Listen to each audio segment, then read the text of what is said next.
You're listening to Ka-Pow, the pop culture podcast. Comics, television, movies, and more. If it impacts fan culture, we have something to say about it. And now, your hosts, Jordan, Cliff, and Seth. Hello once again to everybody out there. Thank you for tuning in to Ka-Pow, the pop culture podcast. My name is Jordan Lowe. I'm Kenny Ronto's Roasters. No, I'm Seth. We just talked about Star Wars for 7 hours. That's never enough. In fact, I messaged after when I was messaging you guys about Star Wars the other day when it opened. I messaged. Oh, that day. Yeah, the other day, May 31st. Messaged Justin, who was in the process of moving, and I was watching some footage of Ronto's Roasters, and every time I hear in my head Kenny Ronto's Roasters, so we can thank him for that. For the rest of my life, I will forever call it Kenny Ronto's Roasters, as it should be. What else is going on? Not too much. We're back. We do not have Riverdale to talk about for an entire summer. So we need some theme episodes. We need to figure some stuff out, what we're going to do. I have an anecdote. Oh, what? That's unscripted and unexpected. Sorry. And how I begin most of my stories. I walk into a room and say, "Excuse me, I have an anecdote." Pardon me, sir.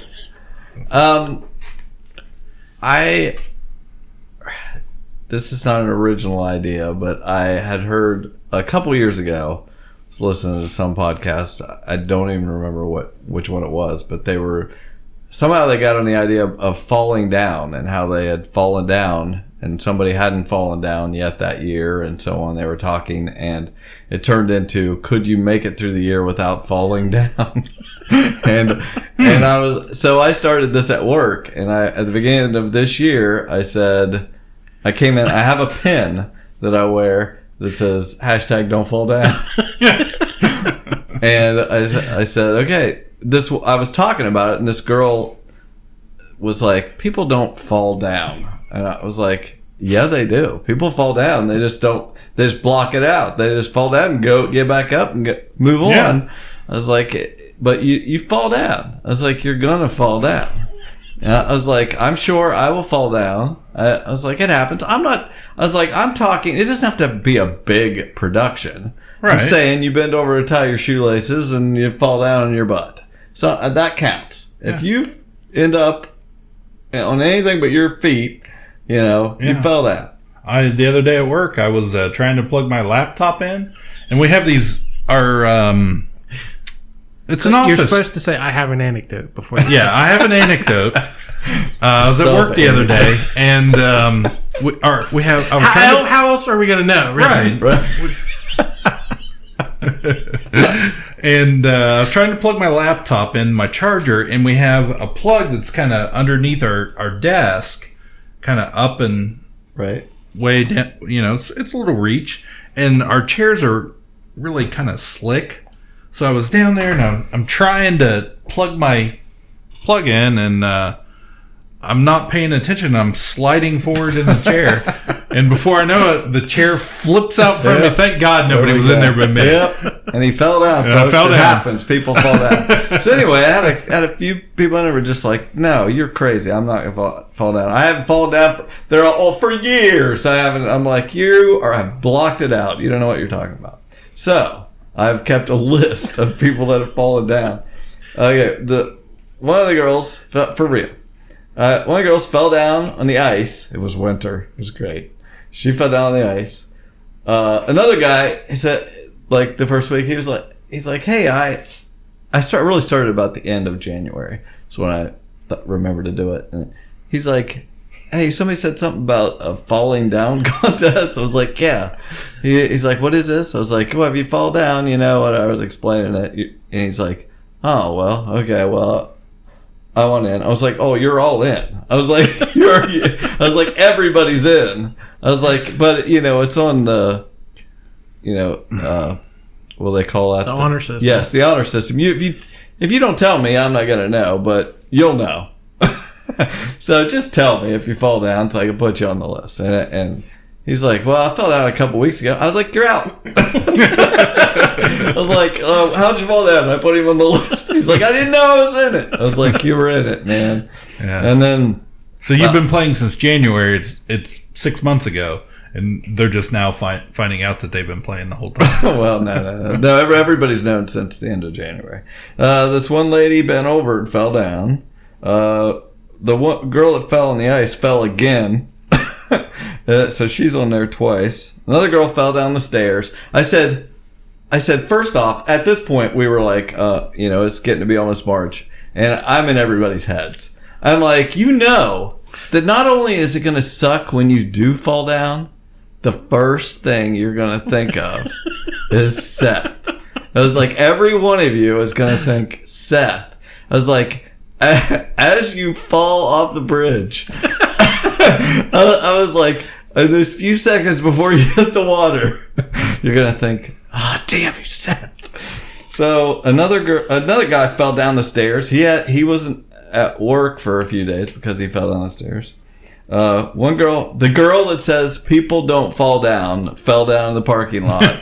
And on the honor system, she told me nobody saw her. I was very proud of her. She's like, I fell.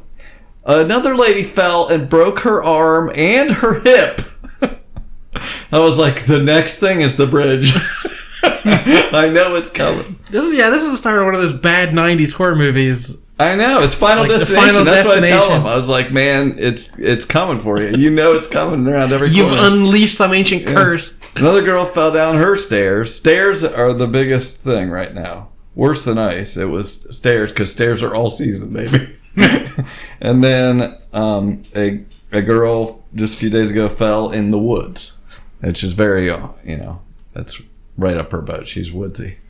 But so we've had lots of people falling down, and they're really starting to come around to believe in me that it happens. I have not fallen down yet, but it's coming. I'm racking my brain. I'm not saying I haven't, but I can't remember. So. I know that I fell down in December, just like it was literally like missed the couch, but it's there'll be. I stumble a lot. You'll kick something. Yeah, that's a close call. Yeah, you take a turn too sharp and kick a box on the floor. The guy was mopping at work last night, and I was like, "Not today, Satan." It's like, you're not getting me. Anyway, I had not brought that up, and because I wanted. But now that you're winning, you want it public. Yeah, we all win every time somebody falls. My whole shift has fallen except me, and now it's gone to the other shifts. People are falling. Breaking bones. It's ridiculous. We would have just glossed over it. Nobody would have talked about it. That's why they call you the fall guy. That's right.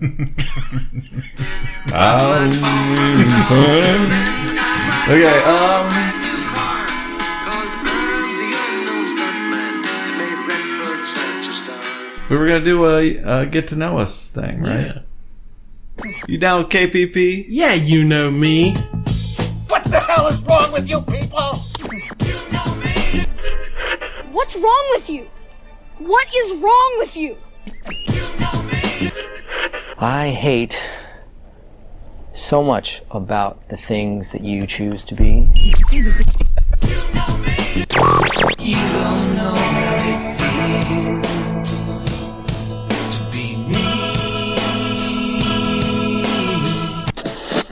You don't know me by now.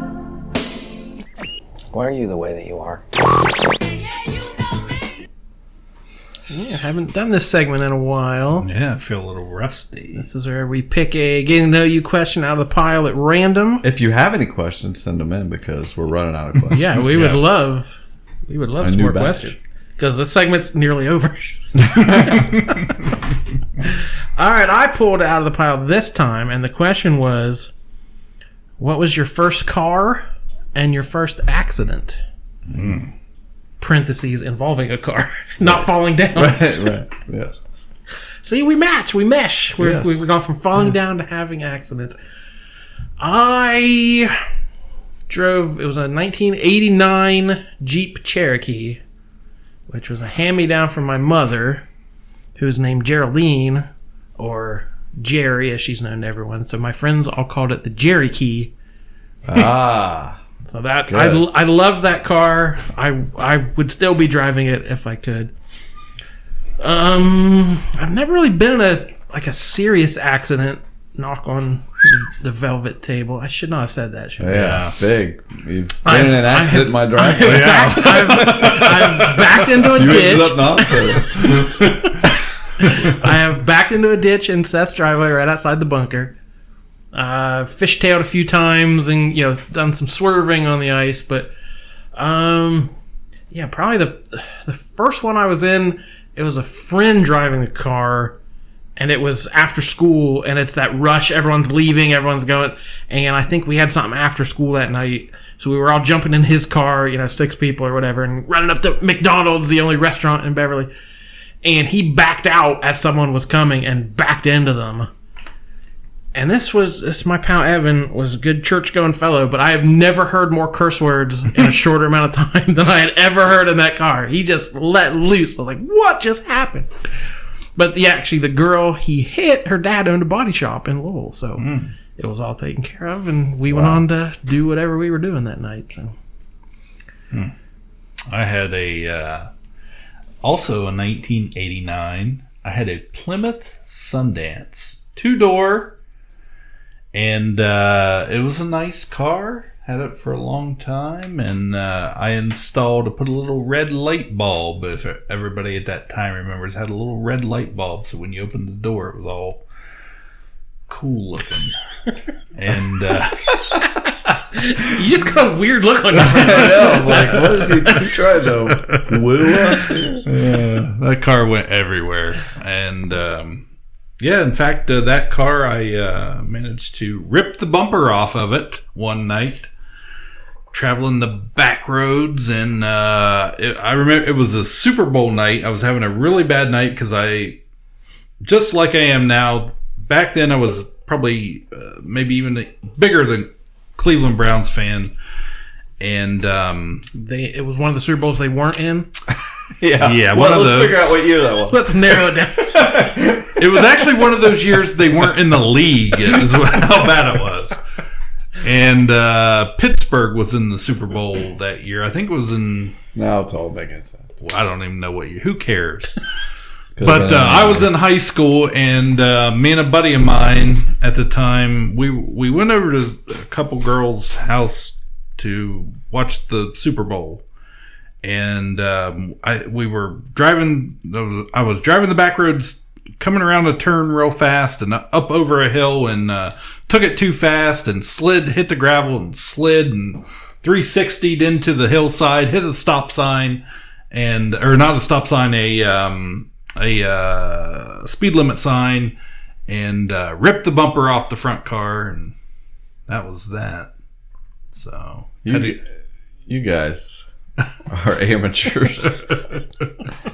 I've been in so many accidents I can't even count them. Well, you've told stories of some reckless driving, so have I? Well, like hanging out the windows and playing Mission Impossible. Yeah, we would climb out, hand the wheel. I would be driving and get out and get on the hood. Just leave the guy. All of a sudden, this guy had to drive. But those didn't result in wrecks. But my first car, first off, was a 77 Impala. Dun, dun, dun.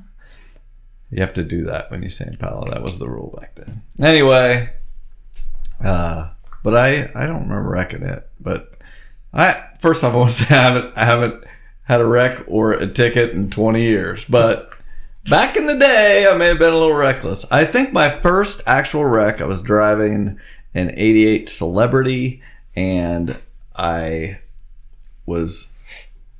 literally was singing a song about don't tell me how to drive something, and I wrecked. Because somebody was trying to tell me you're gonna wreck, and I did. That's when I was 16. Then I wrecked the Peugeot. I know I've talked about that. I was coming back from books and things, and I was reading a comic book. It was literally a comic book on my steering wheel. Just like the comic book store. Little bumper action there. Somebody didn't pull out. I thought they pulled out. I was like, I had a moment before I turned the page, and I went for it. Actually, I had 2 real close calls in Columbus coming home from a comic book store. So It happened. yeah, there's something like that. I almost hit a kid in a crosswalk, and then I pulled in the comic store immediately afterwards. I hit somebody's car in their garage. Like, it was pretty great. But the biggest wreck I was ever in, I wasn't driving. I was in the back seat of a Mustang, and a bunch of friends. We thought we had to be in Parkersburg all of a sudden after we'd been partying. The guy driving, nobody had any shape to be driving, and went up Route 7. There was a cop with us who called ahead, made sure there were no cops on that road, and we could go as fast as we wanted, of course, because that's what you do. And we went like 3 or 4 car loads of us, and our car lost control, and we went off down there almost to Degussa and flipped over 27 times, it seemed like, and landed on our top. Whole car just caved in except just a shell around us, and everybody was pretty much okay. But I remember like not understanding that we were upside down. I was like, my beer was just pouring onto the ceiling. My cigarettes were on the ceiling. I reached up, got my pack of cigarettes, and put it back in my shirt pocket, and they went right back up the ceiling. And the most difficult thing I've ever done was try to plant my foot above my head on the ground, trying to get out of a car, and I fell that year. So Yeah, good times. I was Everybody just was telling. okay. So we all got our picture taken on that car the next day in the junkyard. Don't drink and drive, kids. Right. Yes, please don't. There's kids listening to this.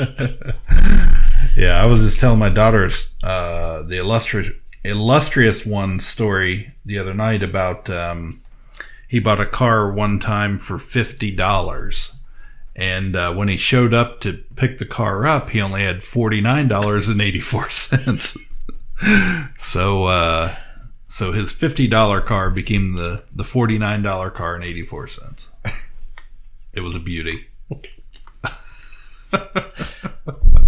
So that's Rex.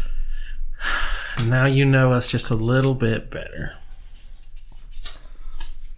Let's do some streaming.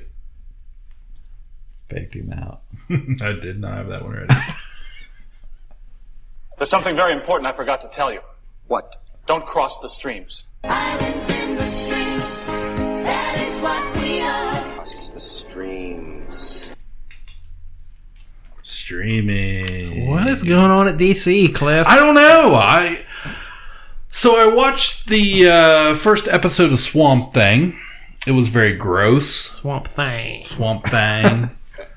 And getting pretty much universal acclaim except from Cliff. I didn't care for it.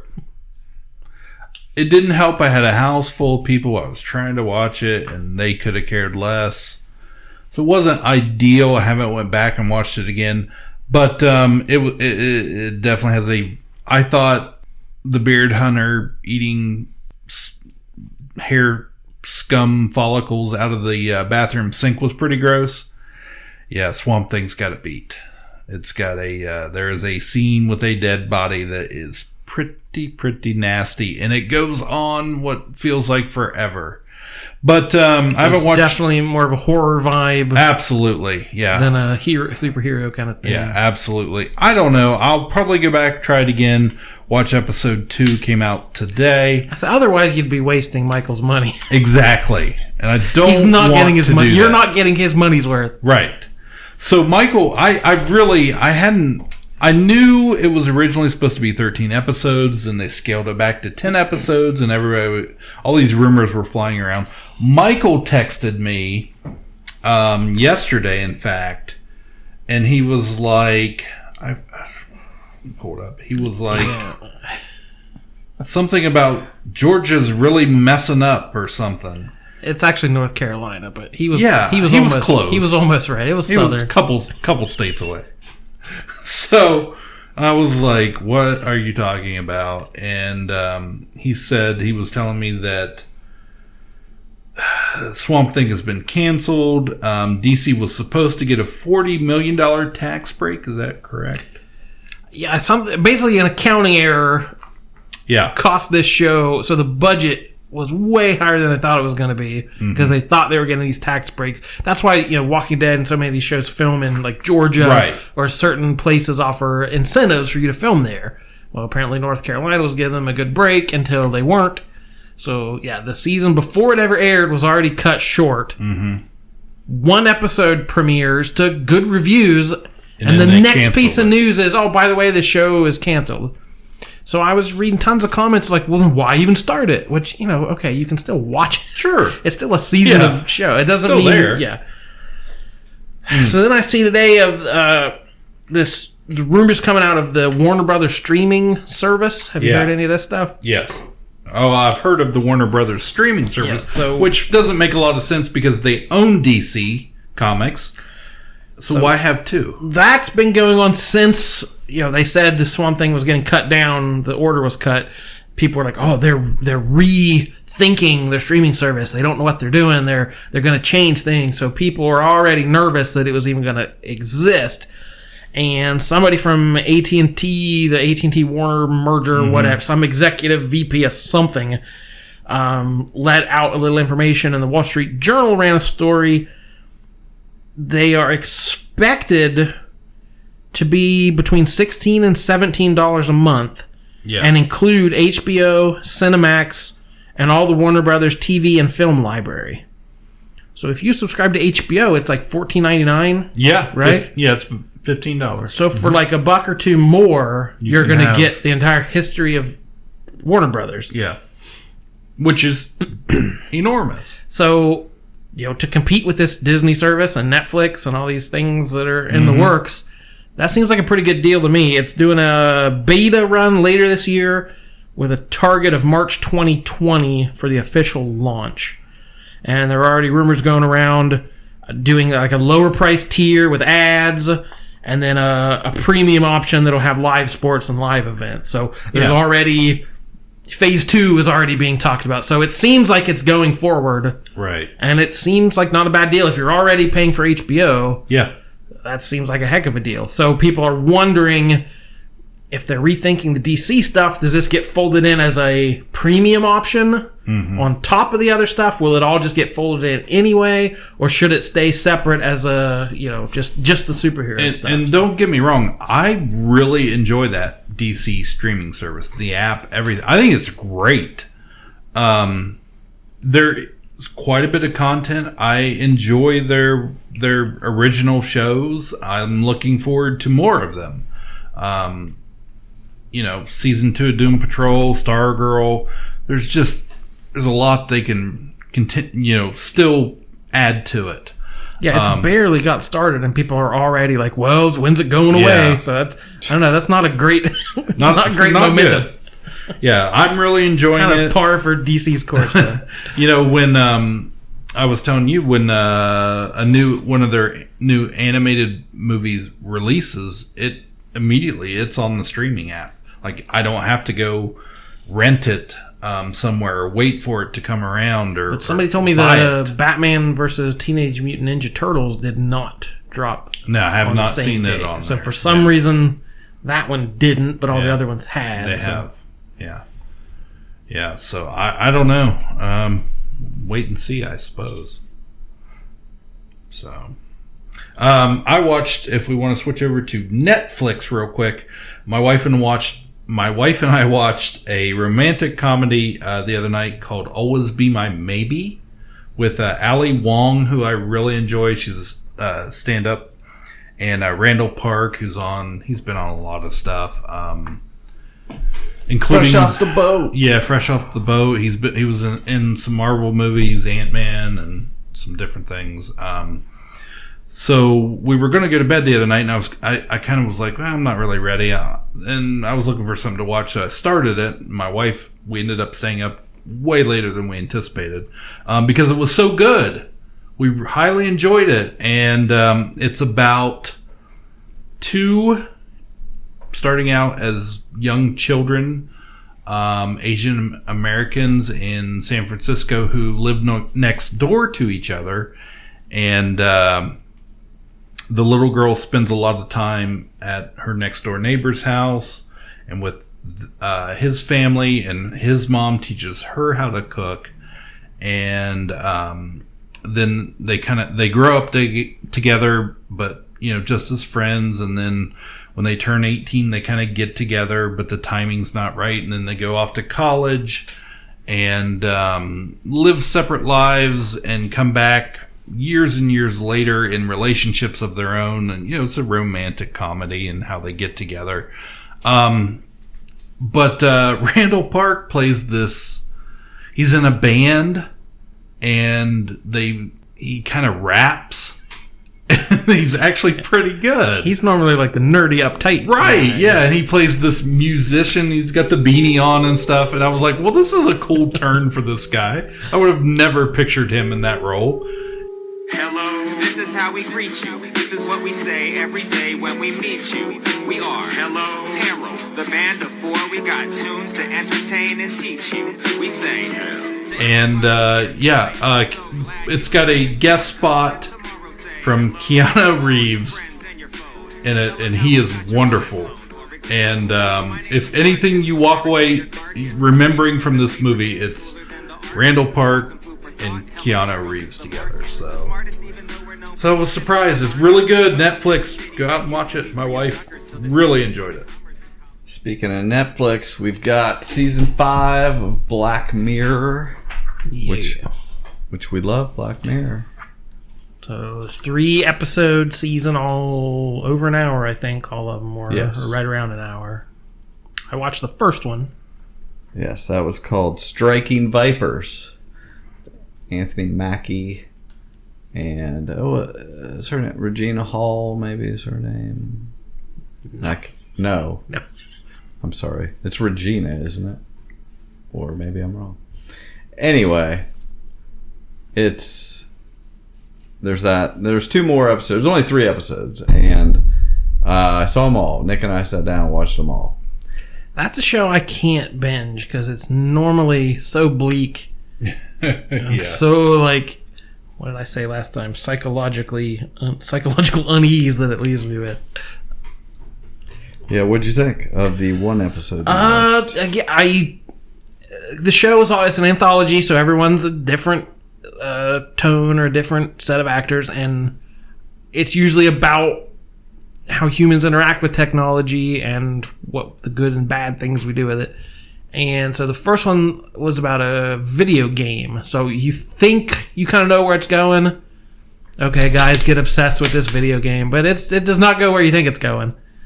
And I was like, wow, bravo for going there, first thing.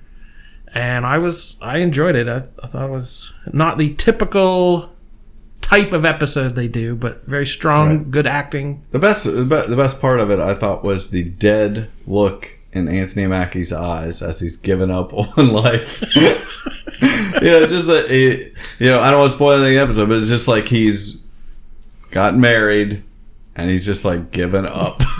And he does just that alone, him just being like in a trance of this is my life now. is the best part about it. The next 2 episodes, that was fine. It was a fine episode. And I didn't recognize that was Mantis from Guardians of the Galaxy. Yeah, Palm, whatever her name She is. was the video game avatar. Yeah. The other 2 episodes, I didn't love this season. I'll just say that. The third one is just freaking ridiculous. It's got Miley Cyrus in it, and that one's getting the most buzz, and bet. People are talking the most about it because it involves her. But yeah, and she said, like, in the first minute, this isn't a spoiler, but she's singing a song which is a 9 Inch Nails song, and Trent Reznor even tweeted they made a shirt of it or whatever. But there's one of their big hits was "Head Like a Hole." And the words are black as your soul, I'd rather die than give you control. But she opens the show and she's singing it with I'm on a roll. It's all this positive stuff. And he tweeted out where you could buy a t-shirt with the words to it. And I was like,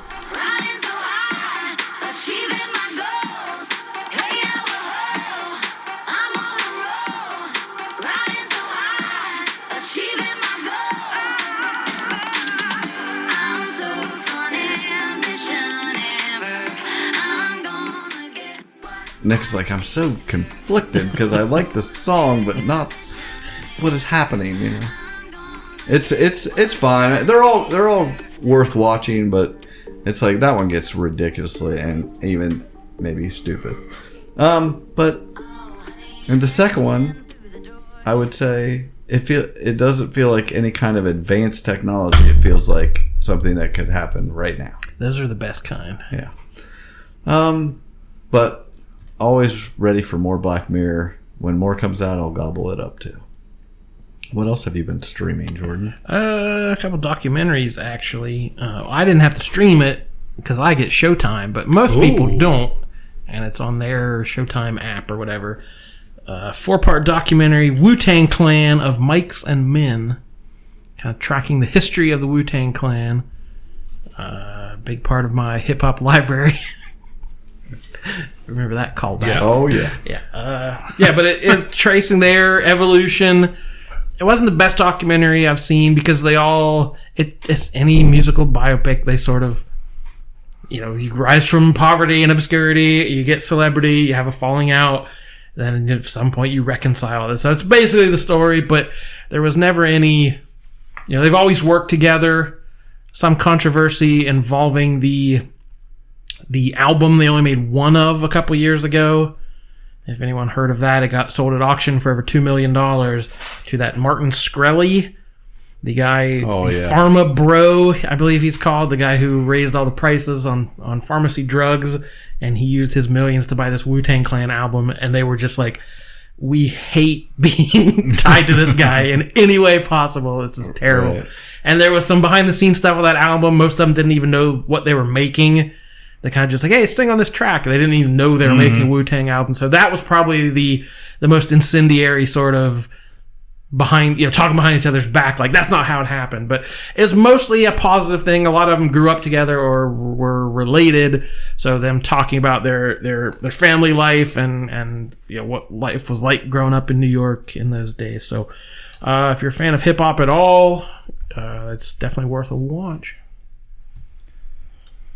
Yeah, I was flipping through Hulu the other night, and speaking of documentaries, I watched Chris Farley, Anything for a Laugh, new documentary out. I saw that on the other night, but I missed the beginning of it. Yeah, I really enjoyed it.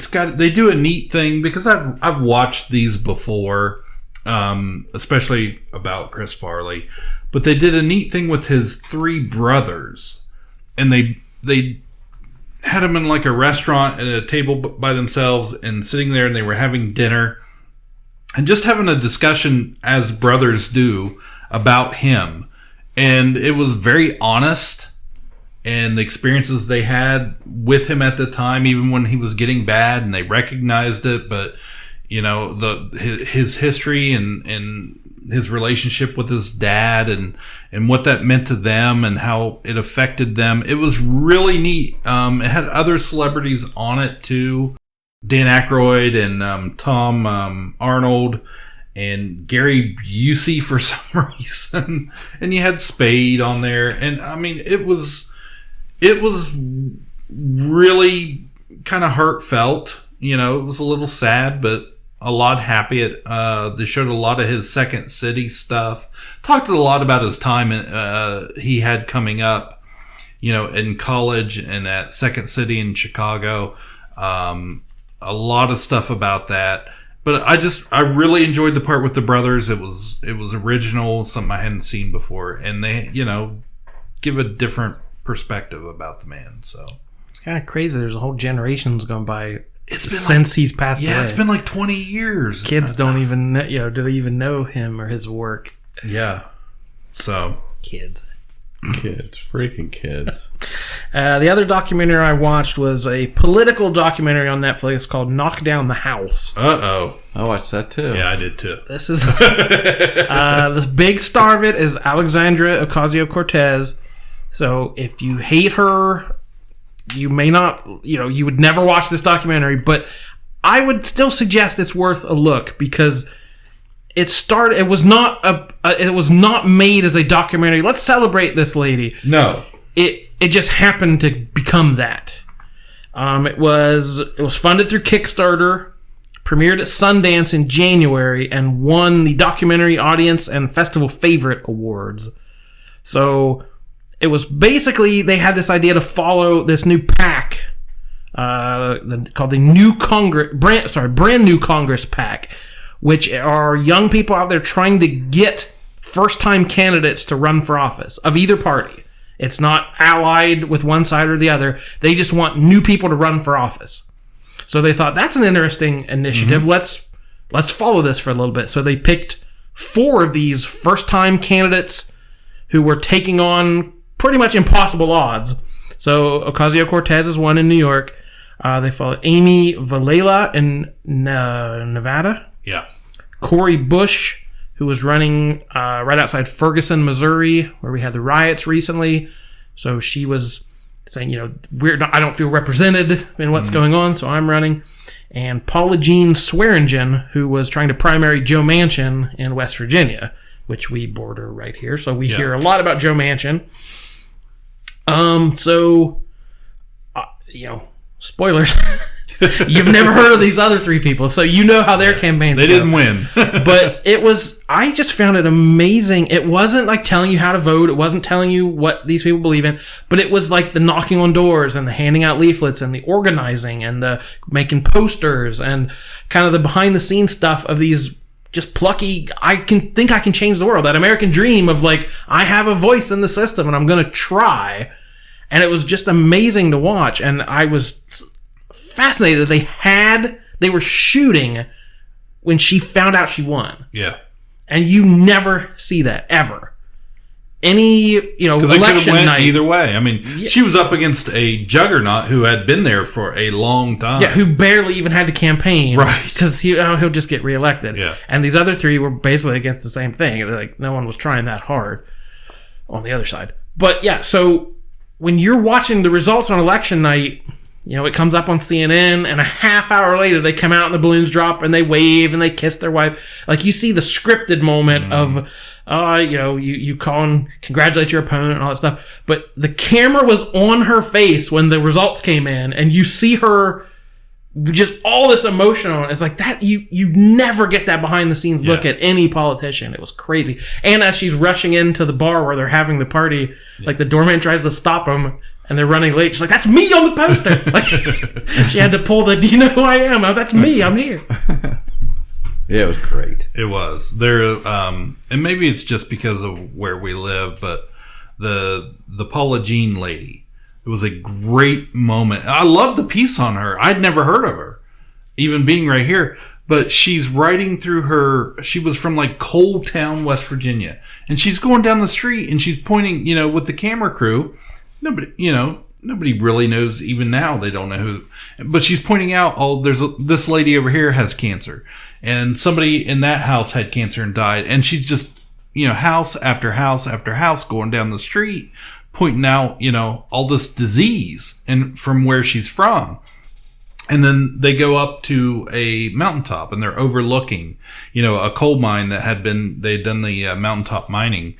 And she's talking about,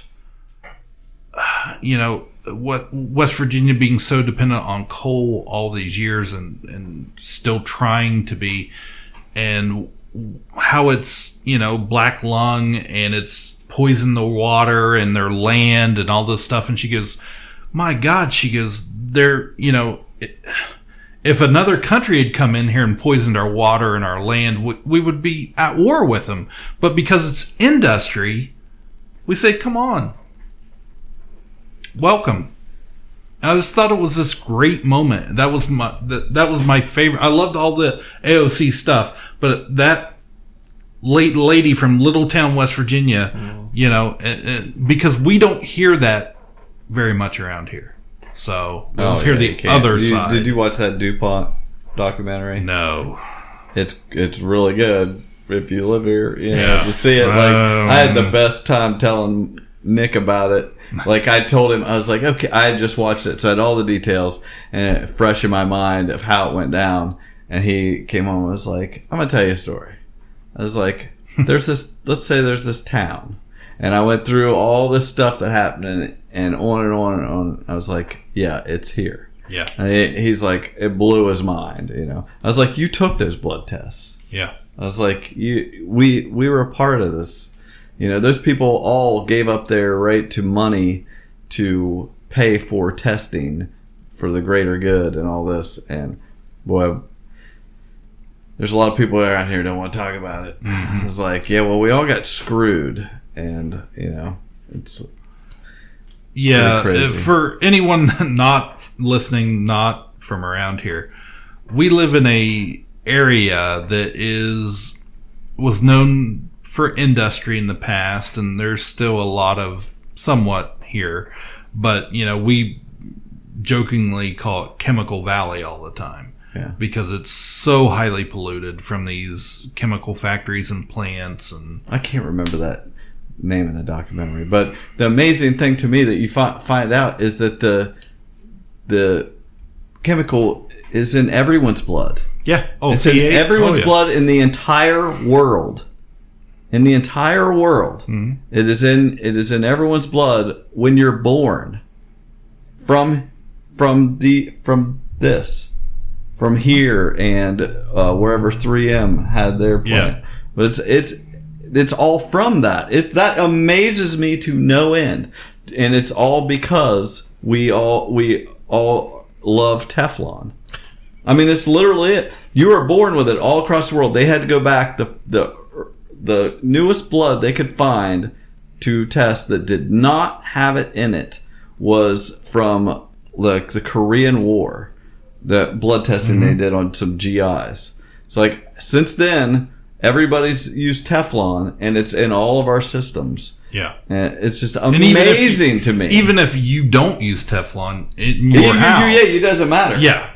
Yeah. It's in your blood. You got it from somebody else's blood. Yeah. It is called The Devil We Know. Yes. Yeah. It's good, and it's really good. If you're from around here, I was a little scared to watch it. it's real. Like it's talking about the deformed people. It follows this deformed guy that his mom worked with this stuff, and so they just quit having women work there around it. And that's what blows my mind, that this stuff happens. Like, you know, in the 70s when they were trying to take lead out of gasoline and out of paint, there was a lead lobby in Washington saying, you're going to hurt a lot of jobs. There's a lot of people who make lead. You're going to hurt the economy. And there was an argument about it. Like, of people being poisoned by lead. Yeah. We had to fight about it. Right. And we look at it now like, that's such an obvious decision. But it wasn't at the time. Mm-hmm. No, it's so what are we fighting about right now that in a generation is going to seem very obvious? Yeah, it's still happening. This stuff just keeps going on. And how many they years just created ago? A new company to blame it. Right? Yeah, they just created. You know, like, DuPont's bad, so we're gonna call it something else because so many people depend on that place to, you know, so many people work there. So we're just gonna keep doing it. But anyway, but how many years ago did they do the C8 testing on everybody? I mean, that's been... It was around 2002, 2003. Yeah, I knew it's been a while. Like that. Yeah, I mean, Nick was little. We all got tested. You know, they used that money that they got and put it into testing so they could prove it, and it worked or whatever. But it took, you know, they had to pay everybody $400 or something to get your blood tested. Anyway, it was really good. TV. Oh, we need a TV bumper. Oh, Lord. What the hell is a sticky maple? Run, Barry, run! That's what I do. I dream, and I know things. Go get him, Supergirl. Well, what does this guy look like, anyways? Oh, he's a little guy, kind of funny looking. Uh-huh. In what way? Oh, just in a general kind of way. Exterminate! Little pig, let me in. These violent delights have violent ends. That's what she said. Groovy. Jeopardy James is gone. Saw that. I saw the producers were pretty ticked off it got leaked too. Said they were going to go after the guy that leaked it because it came out early before the show aired. And what airs like? I don't get that because there's some parts of the United States that it shows like 3:00 in the afternoon. So yeah, it came out like several days. I didn't hear it till like it was on, and I had missed it. Go on. What were you gonna do? Breaking news. Sorry, I just got informed that Bucky is now following me on Instagram. Oh, nice. Cool. My phone had to tell me that Bucky. So he's not in the movies right now. Anyway, I found out. So I got spoiled because I had it set to record it while he was on there. Once he started getting on this roll, and so I was like, well, I don't want to spoil it for Nick. And Nick had been watching some of them, so I was like, come in here and let's watch tonight's Jeopardy or whatever. Mm-hmm. So at least somebody didn't get spoiled. But I saw he was real cautious on the wager that last one. I thought you said he kind of bet real big. I didn't totally I think the way the math looked to me is he had to count on her missing, and he only bet enough that he would beat that guy if he got it right. Also, so that was kind of his deal, and she bet enough to beat him by $1. It was what her plan was, but anyway, I was like, well, do I stop recording it now? It's like, well, I'll watch her because she seemed really good. She only made it like a couple days. So I'm done. I'm done till no more Jeopardy. But there's conspiracy theories because he made $2.4 million, but he was only $60,000 away from breaking Ken Jennings' record, and he drops and he goes down. And he was immediately, what I saw, wow, I got spoiled, was him on Twitter. He said, well, there you go. He said, everybody said all those ridiculous wagers he makes, they're gonna come back to bite him, in the long run. And he said, no, I just got beat by a really good player who made really good bets. He's like, that's how I want to go out. I want to make the movie of like Ken Jennings putting on a disguise like an electrician's outfit and sneaking onto the set and like shorting the wire in his buzzer. Yeah, I believe it. Good. Actually, I was just listening to our pals at the Dueling Ogres today, and they had a whole segment on Jeopardy, and they're saying the producers have changed what you can bet. So you cannot bet $69 anymore to be civilized human beings. Nice. And it said that you can't bet 88 because that's some kind of Nazi symbology. Okay. And like there's some other number that was associated with Nazis. And I was like, have I missed something with Jeopardy? Has there been like an infestation of neo-Nazis like winning on Jeopardy? I don't know. It's like why is that a precaution that needs to be taken? Yeah. Who was secretly doing that? Something had to have happened. I'm very curious to know. I'm sure there was 69. People were doing probably. I bet there's like a YouTube video of like 100 people betting $69. Because they were talking about the woman who missed Final Jeopardy and just wrote, "Who is Turd Ferguson?" Yeah. What is the love ballad of Turd Ferguson? P.S. Hi, Mom. No. To make Alex say that, so that's why they were joking about that. And then they went into the numbers that you can't bet. And I thought, what problem are they solving? That the secret Nazi messages going out on Jeopardy every evening. There are problem solvers out there taking care of things you didn't even know were a problem. That's Alex fighting the good fight all these years.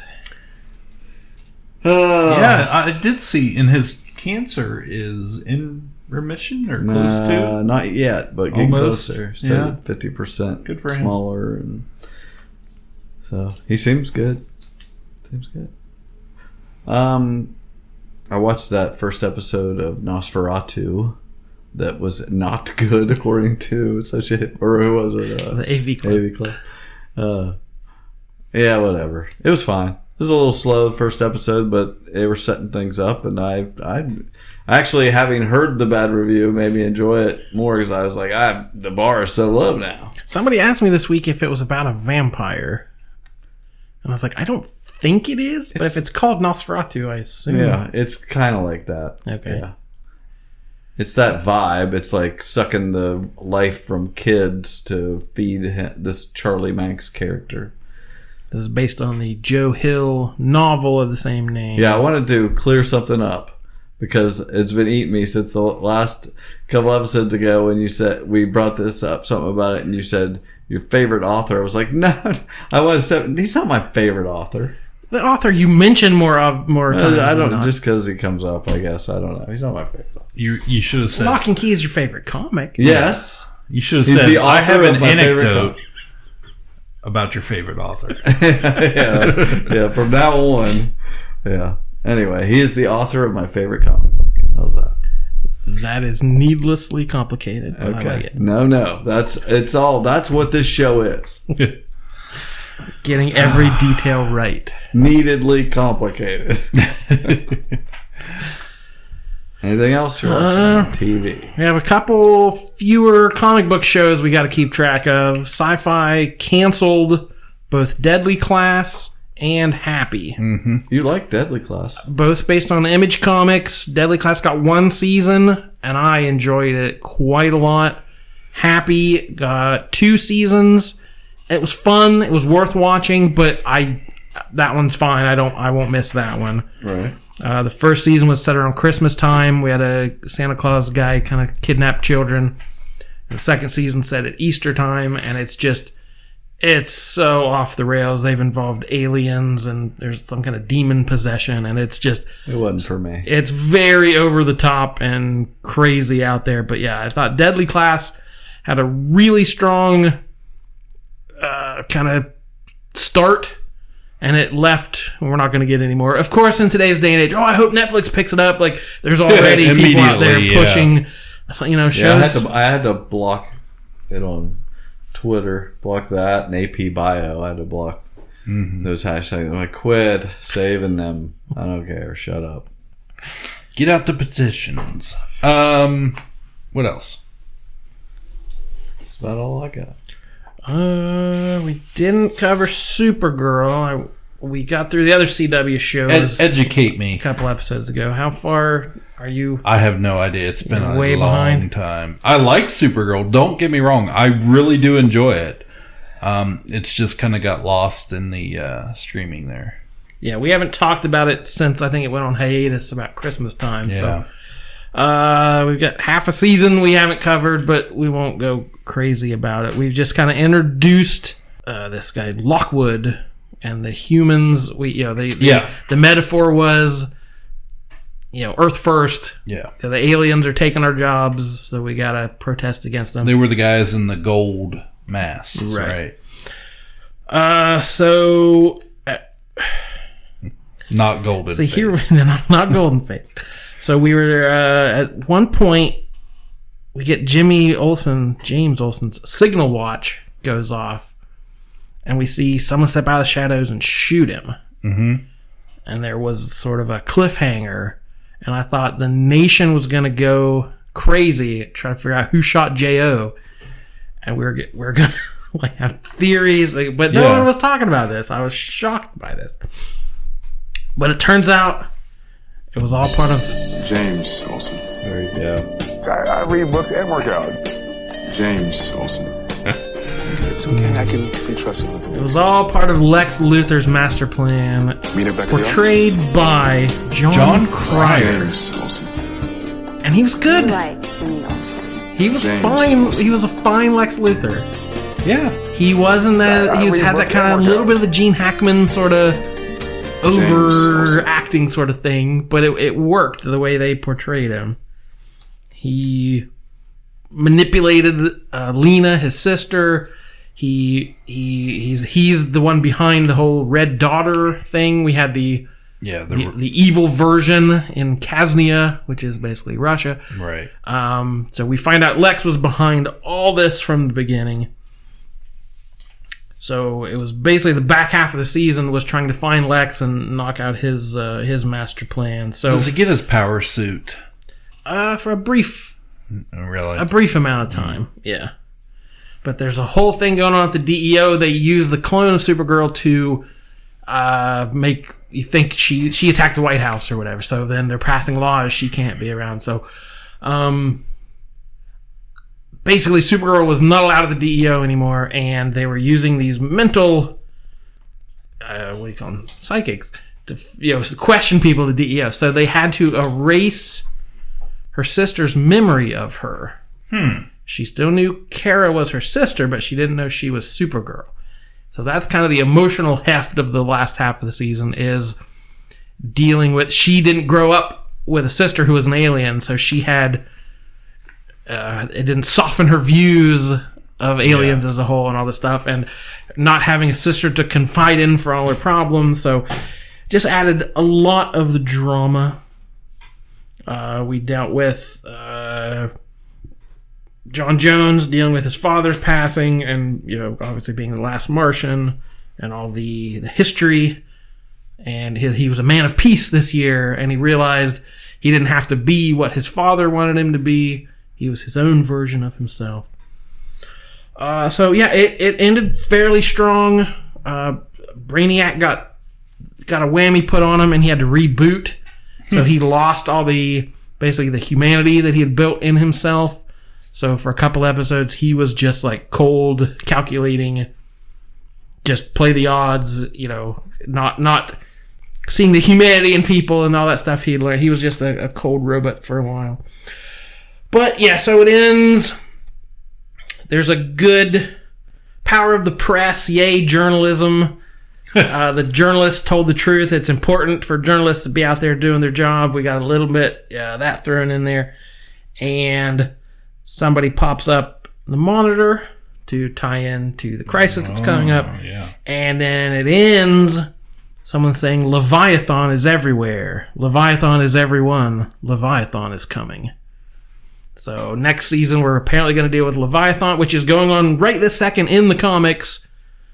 There's a series going on in the Superman book. So this is probably the most up-to-date a show has ever been in adapting a storyline that is currently going on in the comics.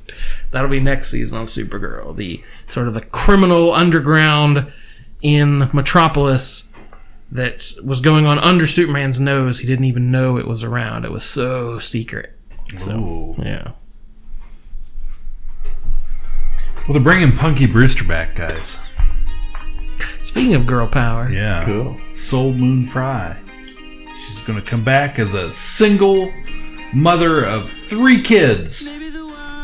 And I mentioned it on my Facebook feed the other day. I'm sure every episode will be a very special episode.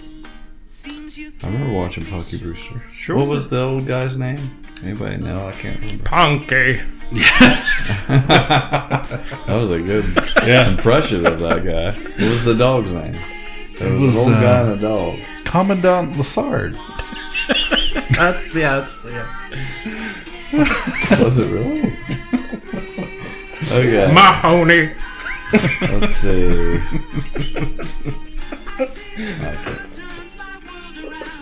All I can think of was her little friend. She had a friend named Cherry. And I remember the one. There were several special episodes. I think they invented that, maybe. But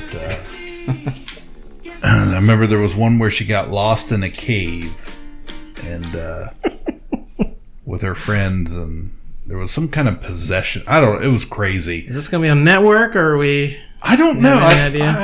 I don't remember offhand, but I was just so excited that of all things we're going to bring back, why not Punky Brewster? Her dog's name was Brandon.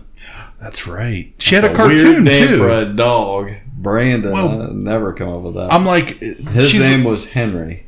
Henry, okay. She's like 40-some years old now. Are they still going to call her Punky? I don't know. They'd have to change the name of the show. Well, they'll probably call her Brewster now. Yeah. So originally it was on NBC. Yeah, I don't know. I don't know who's trying to bring it back. Or why. Yeah, exactly. I think we've hit peak nostalgia at this point. They need to bring Webster back. Yeah, Webster. Yeah, very special. The original George Papadopoulos. Very special episode featured. There was some sort of refrigerator danger, a fear of cereal. She got trapped in the refrigerator. I do remember playing hide and seek. Yes. Well, that's probably the only reason I'm still alive. Fear of a serial killer and watching the Challenger explode. Whoa! Whoa! There's an episode. Wow. That's whole. Yes. Oh my That's why the 80s were wonderful. Not because of that, but because of very special episodes. Let's clear that up. It's pretty clear this was not a special episode of Ka-Pow the Pop Culture Podcast. But thank you for listening anyway. Is that it for the news? Yep. I think that's it. Yeah, let's sign out of here. Thank you once again. We appreciate all your hard work in finding us and subscribing to us on Facebook, for writing reviews for us on iTunes, and all the wonderful stuff you do for us. Thank you. Podbean, Google Play, iHeartRadio, wherever. My name's Jordan Lowe. I'm Cliff Barnes. I'm Seth. Bye forever. Ka-Pow, the Pop Culture Podcast, is intended for entertainment and information purposes only. Sounds, music, and clips played during the podcast are property of copyright holders. All original content is property of www.udownwithkpp.com. Is it from beginning of Return of the Jedi, that Boba Fett? Oh, the baby Sarlacc? Yeah, the Sarlacc. Yeah. There's like a baby Sarlacc animatronic thing, and you can see a cross-section of it. Yeah.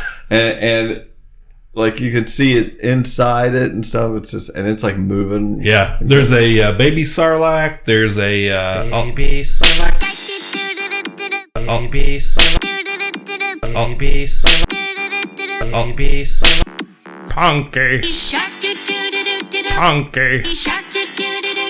Punky. Punky. Mahoney.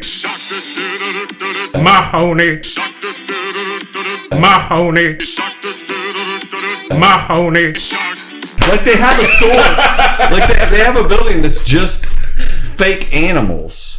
You know, it's just like, and you go in there and buy these amazing puppets that make faces. Yeah, they have a loft. And you can get Salacious Crumb that sits on your freaking shoulder, and you control him, and his head moves around and stuff. I'm like, which porgs and all kinds of stuff. Yeah, they have a loth cat. Yeah, if there was any more than one ride, you wouldn't have the hours in the day. Well, I'm cross my fingers, because I'm not going till they're both there. They're saying that ride is the pinnacle at this point, the pinnacle of Disney attractions. It's so awesome.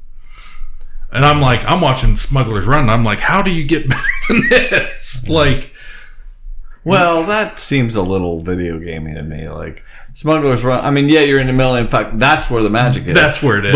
But you're sitting there, and all you're doing is moving up and down while you watch a screen, a movie screen. You know, but it'll be magical. Oh yeah, and everything. But it's not the pinnacle of rides. Yeah, but it will be an experience. I turned it off somewhere around lightsabers. You should have tacked this on at the end. This was another 15 minutes of discussion. Yeah, this was all gold. Anyway, yeah, there's so much, and I can watch it over and over and over again, and I don't care. Like I can just sit there and look at the Falcon, that's good enough for me. On your yearly trip 4 or 5 years from now, are you even going to enjoy going to these other places? Or I could be in Star Wars land right now. Is it going to ruin you for the other parts? Yeah, it's.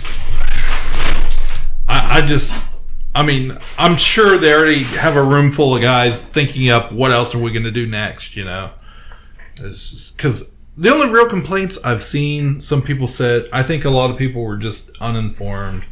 They're like, well, there's nothing original trilogy in there or whatever. And I'm like, well, duh. You know, this is Disney. Yeah. They're going to which actually there is some original trilogy stuff in there that's pretty cool. I spotted a probe droid hanging up on a wall the other day on an outside building. It was in pieces. So the lights are like droid covers. Yeah. The lampshades are. Yeah, it's crazy. So we better start if we're doing another one. Yeah, it's almost midnight.